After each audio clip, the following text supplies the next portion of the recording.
font vibrer. Et on les rejoint sur la phrase qui dit « à bas les colons » et « à bas le fascisme, peu importe sa couleur, où qu'il se trouve, à bas le fascisme encore et à bas le colonialisme ». Merci infiniment. Sans plus tarder, je laisse la parole à Pierre de l'Union Juive pour la paix. Bonjour à toutes et à tous. Je vais commencer par parler de Gaza parce que plus personne n'en parle ou très peu. Avant-hier, il y a eu les premières très fortes pluies d'automne. Je ne sais pas si vous avez vu les images. Il y a plus d'1 million de personnes qui vivent sous les tentes. Les tentes sont complètement inondées. Les tentes ont été usées par le soleil de l'été. Elles ne sont pas adaptées à l'automne et à l'hiver qui arrive. À Gaza, il pleut beaucoup l'hiver. Et donc il va y avoir un besoin urgent de procurer des abris à la population. Il y a un seul poste frontière qui a ouvert un tout petit peu. Le nombre de camions qui rentrent est encore notoirement insuffisant. Mais surtout, ce qui est terrible et ce que les gens ne disent pas, c'est que les Israéliens sont en train de changer la géographie à Gaza. Ils ont installé partout une espèce de ligne jaune. Ils occupent 58% du territoire. Il ne reste, et il est clair qu'ils vont essayer de vider le reste de la population qui habite dans ces 58%. Ils vont concentrer les survivants, parce qu'il y a quand même eu probablement 10% de la population qui est morte. Ils vont concentrer les survivants sur une toute petite zone qui couvrira un morceau de la ville de Gaza, un morceau de la ville de Khan Younis, la plage d'Al-Mawassi, les deux villes de Deir el-Balah et de Nuseirat. Ça représente 25 à 30% de la superficie de Gaza. Donc c'est véritablement un camp de concentration à ciel ouvert. Et pendant ce temps-là, il faut savoir qu'à 30 km de Gaza, dans la ville israélienne de Kiryat Gat, il y a des réunions internationales tous les jours. Les émissaires de Donald Trump sont en train de planifier l'occupation de la bande de Gaza. Dans cette occupation, la France va participer, ne vous en faites pas. Notre gouvernement est toujours au premier plan. Les États féodaux arabes vont largement participer. Et ils sont en train d'utiliser un fait nouveau. Ils vont donner de l'argent à des familles gazaouis pour qu'elles sortent. Il y a déjà un charter qui est parti par Kerem Shalom et Israël jusqu'en Afrique du Sud. L'Afrique du Sud n'avait rien demandé, c'est donc une expulsion qui est en train de commencer. On parle beaucoup aussi de l'Indonésie. Donc il y a la volonté assez claire de vider la bande de Gaza de sa population. Je voudrais parler aussi maintenant de la France, parce qu'évidemment, il y a un raidissement absolument incroyable de tous les complices du génocide aujourd'hui. Vous avez vu, c'est quand même incroyable ce qui s'est passé au Collège de France. Henri Laurence, c'est le spécialiste de renommée mondiale de l'histoire du monde arabe. Les gens du monde entier lisent des livres d'Henri Laurence et viennent se former au Collège de France auprès d'Henri Laurence. Le colloque qu'il avait organisé a été interdit. Il a été interdit sur un article du Point et sur une campagne de la LICRA, qui est une saleté d'officine sioniste qu'on retrouve absolument dans tous les procès aujourd'hui contre des jeunes qui sont accusés d'apologie du terrorisme.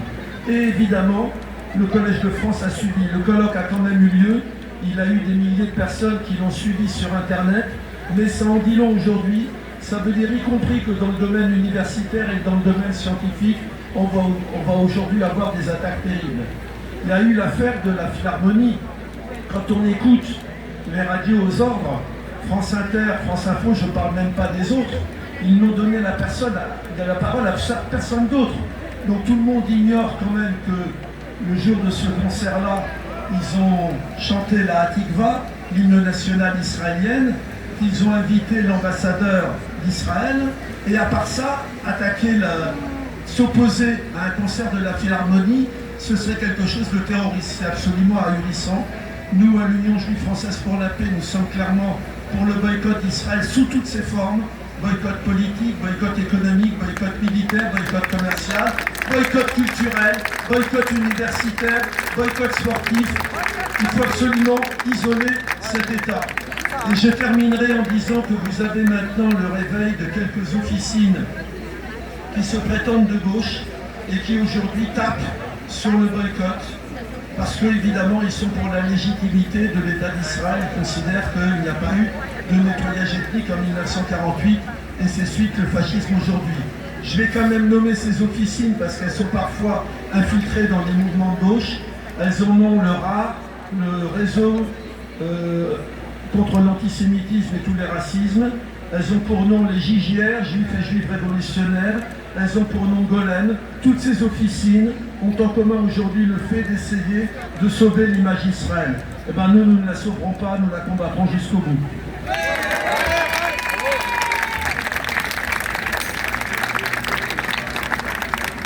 On tenait également à témoigner toute notre solidarité avec la librairie Transit qui a été attaquée il y a quelques jours par le groupe Nous Vivrons. Ce groupe Nous Vivrons, lorsqu'il a manifesté lors de la journée de la femme l'année dernière, il était accompagné d'une élue du Parti communiste qui a manifesté avec eux en tête de cortège, le bras hautement fier. Eh bien, Madame Tessier, voilà ce que fait le groupe avec lequel vous avez marché. Ça attaque une librairie, ça attaque une conférence où des invités sont venus parler de la paix. Donc, on l'a dit hier pendant la conférence, on l'a dit lors de plusieurs dimanches, et on le dira encore. À chaque fois qu'il y aura des élus, des personnalités qui seront du mauvais côté de la barricade, on les nommera haut et fort. On n'a pas peur, on n'a pas honte. Et nous, on se regarde dans le miroir tous les matins, on est du bon côté de l'histoire, et ça, il n'y a pas de doute. Et vous toutes et vous tous ici êtes aussi du bon côté de l'histoire. Et on vous rappellera, monsieur et mesdames les élus, à chaque fois que vous franchirez la barrière, on vous nommera haut et fort, et on vous rappellera ça aussi pendant les élections. Donc Madame Tessier, honte à vous, et on attend un communiqué de soutien de votre part à la librairie Transit et pour dénoncer le groupe Nous Vivons.